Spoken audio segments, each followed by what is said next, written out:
Hello everyone, welcome back to the garden. This is going to be an exciting one. At least I personally think it's exciting. This is going to be the sunflower tour. I grew several different varieties of sunflowers this year. This was the first year that I could grow a lot of sunflowers. It's the first time I've ever had space for them. So I wanted to give you a quick tour, or a kind of more intensive tour actually, or walk around of what I grew this year, the different varieties that I grew. If you are interested, there are timestamps for each of the varieties down in the comments below, so you don't have to watch the whole thing if you don't want to.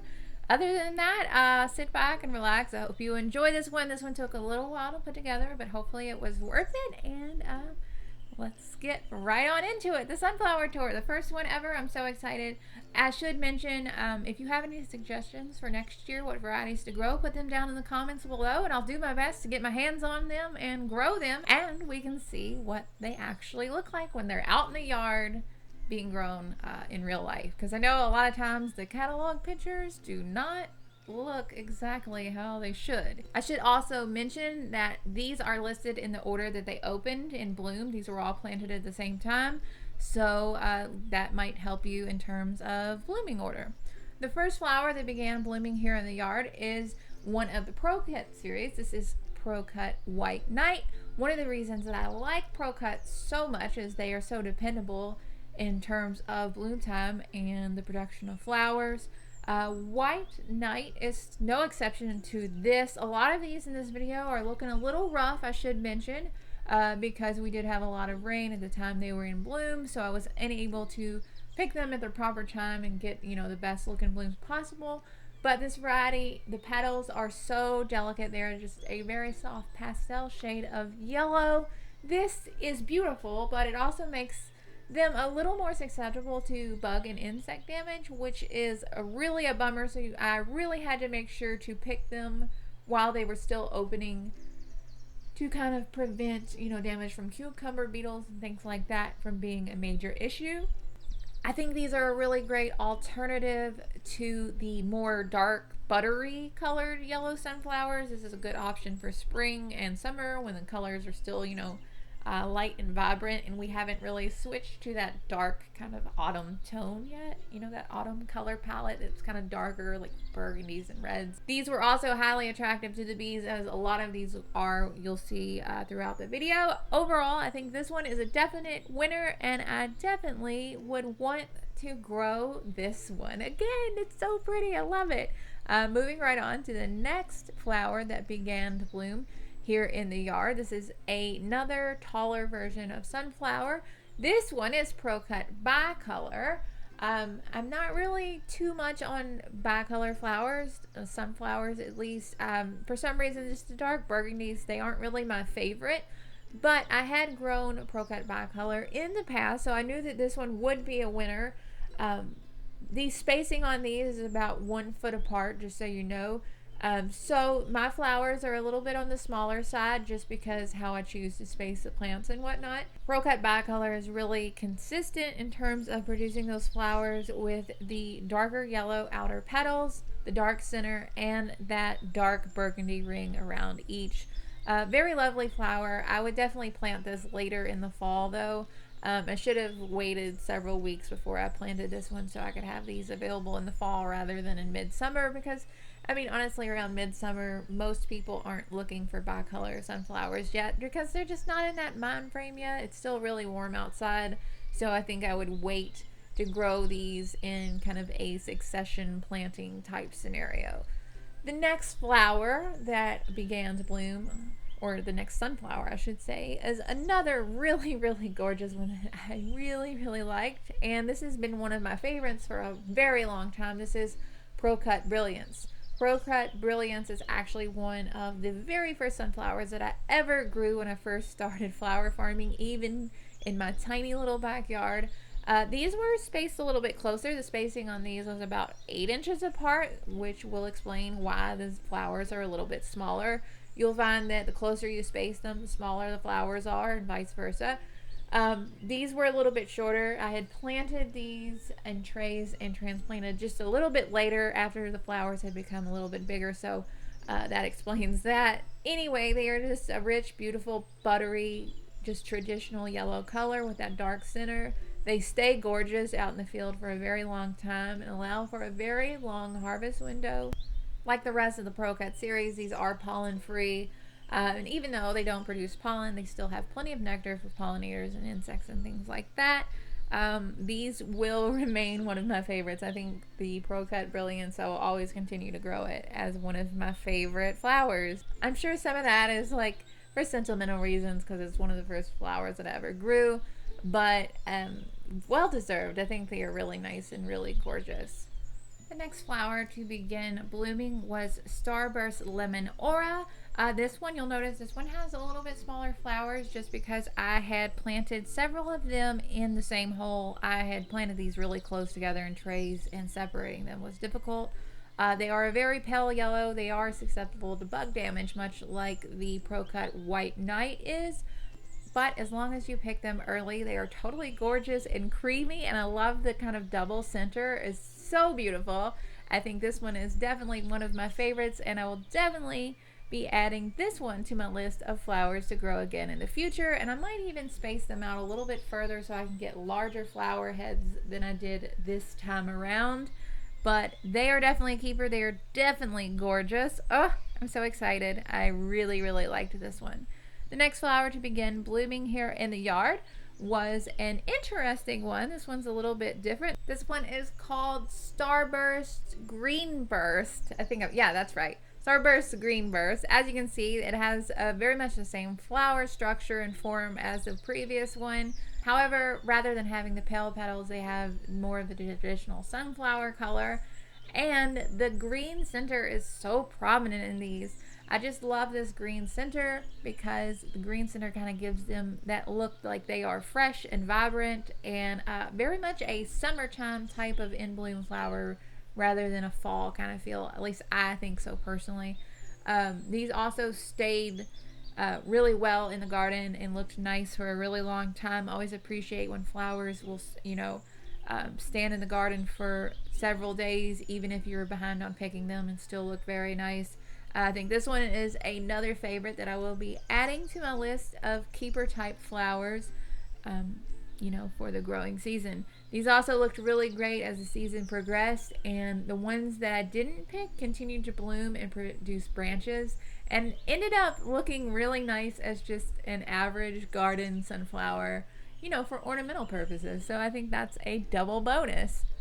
The next sunflower variety to begin to bloom is another gorgeous one. Are you seeing a pattern? I just love these things. This is Astra Rose, I believe is the name of it. I'll write it, of course, on the screen, know for sure.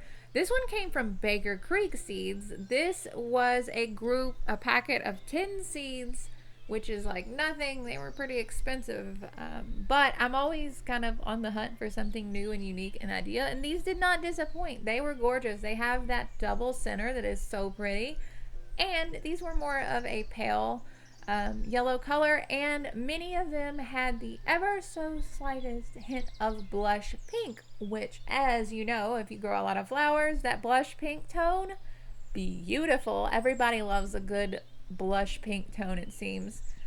I'm definitely going to try to grow this one again. I'm hoping that this will produce seeds. I haven't seen anything in terms of them being pollen free, but I haven't noticed any pollen either, so I'm just going to wait and see what happens with these as they bloom and maybe hope to obtain more seed in the future. We'll see. Just going to play it by ear for that one, unfortunately. I'm sorry I don't have more information on it. The next sunflower that began to bloom is another one that I thought was super cool. I'm always into kind of like different, like looking petals and things. This one is Stella. This is the bright yellow one that has these wispy kind of quill-like petals. Unfortunately, they didn't last very long in the garden. You had to be really on top of picking them fresh in order to make sure that they looked at their best. As you can see, the heads kind of quickly drooped downwards and the petals began to deteriorate. They have that kind of rolled petal appearance that makes them look kind of ragged and old. Even the new flowers have that same ragged appearance, so the ones that you're seeing here are exactly how they look when they first open. I think this is a cool kind of novelty. I'm not quite sure if this variety is a good choice for me for cut flowers, but it was very pretty to have in the garden. So overall, I'm not disappointed, but at the same time, I'm not sure that I would grow this exact variety again, even though I technically like the characteristic growth habit of it. So a little undecided on this one. Let me know what you think down below. The next variety to begin to bloom here in the yard was one called Harlequin. Harlequin is a branching sunflower variety. I had purchased this one last minute as a way to fill in gaps. I had a lot of gaps in the row caused by deer, and I just stuck these in there because I didn't have many colorful ones. There were really some beautiful tones of red and peach and pink in here, but most of them were the same kind of rusty color that you expect with some of the kind of more autumn varieties of sunflower. The stems were nice and long, I will give them that. The branching, the stems were plenty long to cut each branch for cut flowers, which is an obvious bonus. But overall, I'm not quite sure if I would grow this one again. I think I'll continue looking for another autumn sunflower that maybe is a little bit more robust and a little less dainty and delicate in terms of the petals and things like that. The next variety ended up being a surprise to me, and it actually ended up being one of my favorites. This one is called Orange Ruffles. You can see here in the video there's a lot of grass and stuff growing up through the Orange Ruffles patch. Unfortunately, that is some invasive grass, and there was very little I could do to keep it out. Next year when I grow my sunflowers again and grow my garden again, I think I'll have a better handle of it since this is a new garden. You'll notice that Orange Ruffles has that same kind of wispy rolled appearance as the Stella. However, they're a little bit darker orange, and they have this unique ring of kind of wispy bits around the center disc, and I think they are so cool. This ended up being one of my favorite varieties that I grew this year, to my surprise. They stayed looking nice in the garden for a very, very long time, and I was not disappointed. I love the kind of carefree, frizzled appearance of these, and I think this is definitely one that I will add to my list of keepers to grow again in the future, because this one was super neat. Next up, we have another one that's kind of in the darker orange family, I would consider. This one was troublesome from the moment it bloomed to the, it was just heavy and dirty looking. They got rained on in an inopportune time, and it just caused the whole section of this flower just to look gross and icky. And I honestly didn't end up using a single one of these for cut flower arrangements, unfortunately. If you've grown this one before, this is the Double Quick Orange. It's actually kind of disappointing because I have grown Double Quick Orange before, and I had really good results with it, and the flowers were beautiful and they held in the garden. I think it might have just been a timing issue. I'm not going to completely throw out Double Quick Orange Sunflower for now. I think I will try to grow it again in the future. I think maybe it just had a bit of bad luck in terms of weather this year with this one. It was really a bummer. It was a flop. Oh well, you can't expect everything to be perfect every time. The next sunflower I wanted to show y'all, or show you guys, is another one that was a little bit surprising to me. I had ordered this one looking for something different. This one is called Sundance Kid. This is a dwarf variety. One of the main reasons that I was so drawn to this one is that it does have that double center that I like so much, and rather than kind of the pinky, peach hues, it has the dark maroon and burgundy with a kind of almost black center.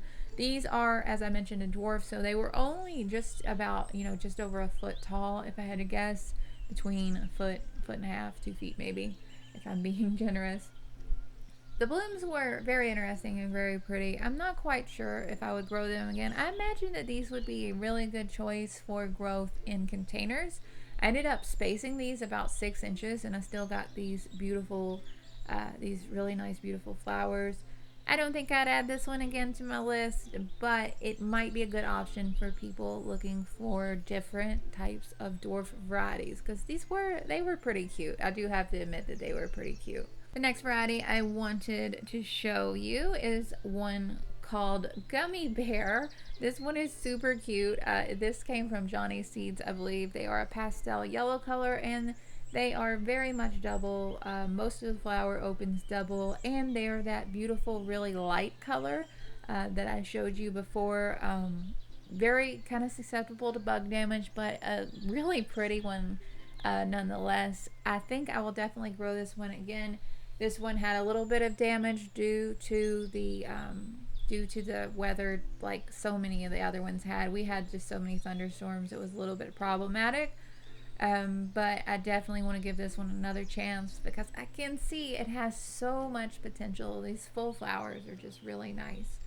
The next flower to bloom in the yard is one called Astra Gold. Like Astra Rose, this one came from Baker Creek Seeds. The seeds were a little on the pricey side, but these are very interesting and different from the others. As you can see, the flowers don't really open up that much. They are very much like an anemone shape or almost like a chrysanthemum-like appearance. And I think kind of the jagged toothiness of it and the overall shape gives it an interesting edge in terms of adding texture to your arrangements and bouquets and things like that. So I think I definitely want to try to grow this again. Again, not quite sure on the pollen situation or whether or not these will produce seeds. I'm waiting to kind of feel that out as the season progresses. Almost getting to the end here. There are a few more that I want to show you. This one that I want to show you here, this one is called Sparky. I had purchased Sparky from Flora several years ago, and I had been holding on to the seeds until I had a space for the garden to finally grow them. These are very interesting. These are a quill shape, and like a lot of the quill shaped sunflowers, I didn't really know what to expect, but these are so cool. They're so toothy and kind of sparsely petaled that it's like a really neat attribute. Like sometimes when you get sparsely petaled plants, it's like, ugh, but the color combinations of these are really nice, kind of burgundies and yellows. And again, I'm not quite sure if these are going to produce seed, but I'm definitely going to wait them out. I'm not picking any of these. I'm going to wait them out to see if they will produce seed that I can save, because I will be really interested to get a large stand of these if possible. These are so neat. I really like these. They are branching. The stems are nice and long. Overall, a great addition to the yard. Also wanted to show you the Golden Cheer sunflowers. Like several of the other ones, Golden Cheer opens up to a kind of a semi-double sunflower with that nice green center. I just love that green center. I can't get enough. Some problems with the weather on this one for sure. This was one of the last ones to begin to open up and bloom, so I think that is to be expected. And a lot more insect pressure by the time these opened up in about midsummer. A lot more going on in terms of, conditions to keep the petals looking nice. But as long as they were picked early, overall there was a really good result, and I have no complaints there. I think I would definitely give these another try in the future. That's really about it for this video. I hope that it was helpful. I really enjoyed growing all these sunflowers, so I could take you on a tour with me, taking a look at the different ones. As I mentioned earlier, be sure to leave your comments down below what type of sunflower you would like to see me grow next year, and I will do my best to get my hands on them and do another tour then. As always, links to everything are down in the description below. There's some links to the blog. You can check out each of these varieties in greater detail over there with more pictures and a little bit more information. If you're interested, links to Patreon and Instagram and everything else are there as well. Thank you so much for taking the time to watch this. It really does mean a lot to me. And honestly, it wouldn't be possible to do this without this YouTube channel and your views and you watching. So I really am appreciative of it. And I hope you're having a really great day. You totally deserve it. Thank you so much. I will talk to you all later. Bye.